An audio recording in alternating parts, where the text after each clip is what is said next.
दोस्तों, मैं संदीप कटारिया आपका अपने चैनल कैरी ऑन कटारिया में हार्दिक अभिनंदन करता हूँ, स्वागत करता हूँ। आदाब, सलाम, सत श्री अकाल, जय श्री राम, वंदे मातरम। दोस्तों, आज हमें एक दोस्त ने कहानी भेजी है, डीएम किया है स्टोरी अपनी। उन्होंने कहा कि आप ये अपना एक्सपीरियंस वो मेरे साथ शेयर किया कि आप इसके ऊपर अपनी वीडियो बनाइए और लोगों को मेरा एक्सपीरियंस बताइए। तो उनका नाम है मिस्टर सेठी, जो राजस्थान अलवर से हैं। वो हमारे पुराने सब्सक्राइबर हैं, शुरू के दिनों के सब्सक्राइबर हैं। उन्होंने हमें ये स्टोरी भेजी है।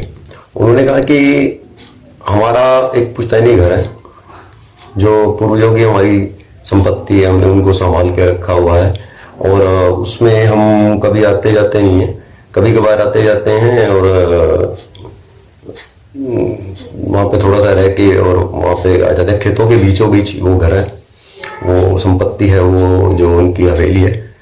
तो वो कहते हैं कि हम वहाँ पे आते जाते हैं और ज़्यादा टाइम नहीं बिताते, दिन में टाइम बता के शाम तक हम लौट आते हैं वहाँ पे। लेकिन उनके पूर्वजों ने, उनके जो माँ बाप ने, पिताजी ने, चाचा ताया ने, जो भी है, उन्होंने रोक रखा है कि एक कमरा है वहाँ पे वो उस कमरे को मत खोला करो। तो ठीक है, उन्होंने कहना माना। लेकिन एक छोटा लड़का होता है उनका, वो कहता है कि यार भाई, हम ये रोकते हैं, इस कमरे में आखिर है क्या यार, देखना चाहिए हमें। तो वो कमरा खोल लेते हैं, 4-5 लोग होते हैं। उस कमरे के अंदर एक और कमरा होता है, बेड लगा होता है, वहाँ पे चारपाई वगैरह, जो 2 चारपाई लगी होती हैं, बिस्तर बिछा होता है और सामान भी बड़ा, संदूक कमरे वगैरह पड़ा होता है, जो घर का सामान होता है, स्टूल वगैरह, जो है मेज कुर्सियां वगैरह पड़ी होते हैं जो। तो कमरे का आगे एक और कमरा बोलते हैं, उसमें कुछ नहीं होता है। हालांकि वो उसमें कुछ ज़रूरत का सामान, जो दिनचर्या का सामान होता है, वो पड़ा होता है। ज़्यादा कुछ नहीं होता है, जो घर में नॉर्मली चीज़ें होती हैं, चारपाई वगैरह इकट्ठी करके रखी होती हैं। तो छोटा जो सबसे लड़का होता है, 4-5 में से सबसे छोटा जो लड़का होता है, उसको कुछ रोने की आवाज़ सुनाई देती है। वो कहता है कि भाई साहब, आपको कुछ सुनाई दिया? वो कहता है कि हमें तो सुनाई नहीं दिया। वो कहता है कि चुप करो, सुनते हैं। तो देखो कि हल्के सी, जैसे किसी कोने में चुप कर कोई रो रहा होता है, तो वो उस तरीके से आवाज आ रही थी, सिसक सिसक कर डिस्क कर आवाज आ रही थी, किसी बंदे की आवाज थी।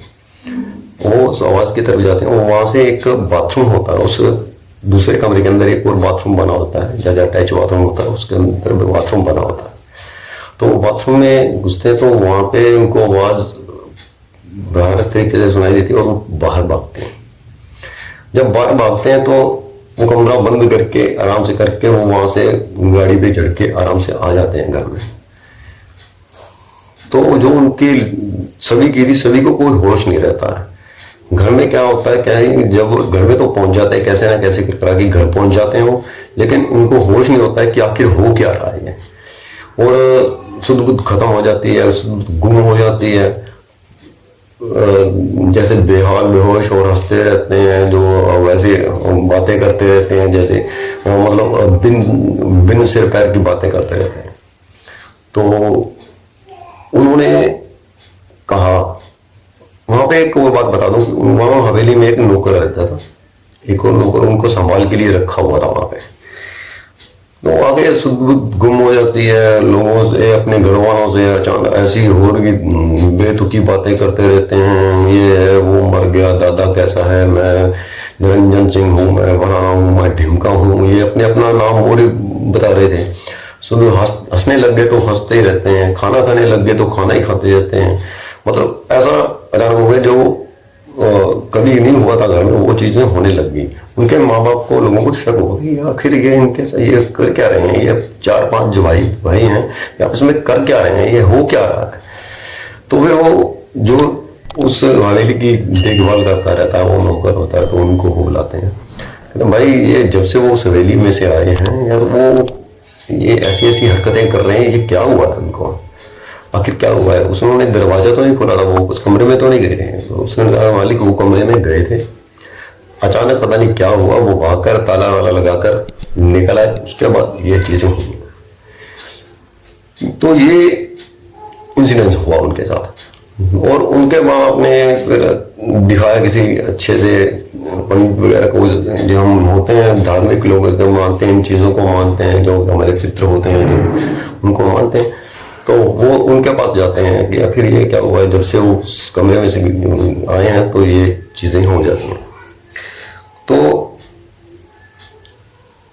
वो बताता है, उनके जो तांत्रिक होते हैं, जो पंडित होते हैं, वो कहते हैं कि ये चीज़ इनके साथ ऐसे इसी हुई है कि आपने उस कमरे में गए थे, तो हाँ वो गए थे, कहते थे कि आप पहले भी मेरे पास आए थे तो मैंने रोका था कि उस कमरे में मत जाइएगा, क्योंकि उस तांत्रिक ने, उस पंडित ने उनको मंत्र करके उस कमरे में कैद कर रखा था।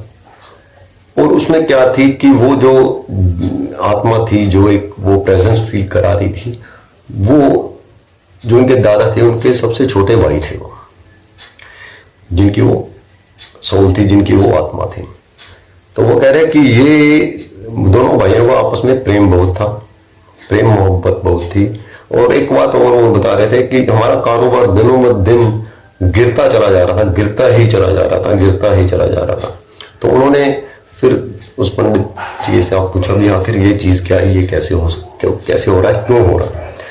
तो वो बताते हैं कि उनके दोनों भाइयों का वो आपस में बहुत प्रेम था, और छोटा भाई हमेशा बड़े भाई से कुछ ना कुछ एक्सपेक्टेशंस करता था कि मुझे भाई में ये लेकर देगा, मेरे को भाई ये लाके देगा। तो घर में कोई भी फंक्शन होता है या घर में कोई भी चीज होती है तो पहले उसका नौगा निकालते हैं। नौगा समझते हो ना, जैसे कोई भी खुशी का टाइम हुआ, मान लो शादी हो रही है, आपने अपनी बहनों को, माँ बाप को जो लड़की वाले देते हैं नाम से कपड़ा निकालते हैं या कुछ निकालते हैं, वो कहते हैं कि पहले उनका निकाल के दिया कीजिए, उनके नाम का कुछ भी निकाल के दे दिया कीजिए, तो उनको सब्र होता है, शांति हो जाती है। नहीं तो वो मांगता है, वो चीज़ को ढूंढता है कि वो मेरे को एक्सपेक्टेशन होती है कि वो मेरे को मिले पहले। तो वो ऐसा करने लग गए, तो दिन उनके वापस आ गए, सेट हो गए, वो बहुत अच्छे तरीके से हो गए, और आज बहुत खुशी से वो रह रहे हैं। और वो बताते हैं कि जब भी घर में कोई फंक्शन होता है या खुशी का माहौल होता है, अगर मान लीजिए किसी बच्चे का जन्मदिन है या बड़ा फंक्शन कर रहे हैं, तो हम पहले उनके नाम का एक निकालते हैं और उसके बाद कोई काम करते हैं। तो कहने का मतलब ये उनका ये है कि वो अपनी प्रेजेंस फील करवाते थे, और उन्होंने कहा था कि जो मोहब्बत है, जो प्यार है भाई के साथ, उनकी डिमांड जो होती थी वो सिर्फ मांग रहे थे, उनको कष्ट कोई नहीं देना चाहते थे। लेकिन सुध बुध खत्म, वो भूल गए थे, सुध बुध खत्म हुई, उन्होंने दिखाया सब कुछ हुआ, उसके बाद वो हंसी खुशी रहने लगे।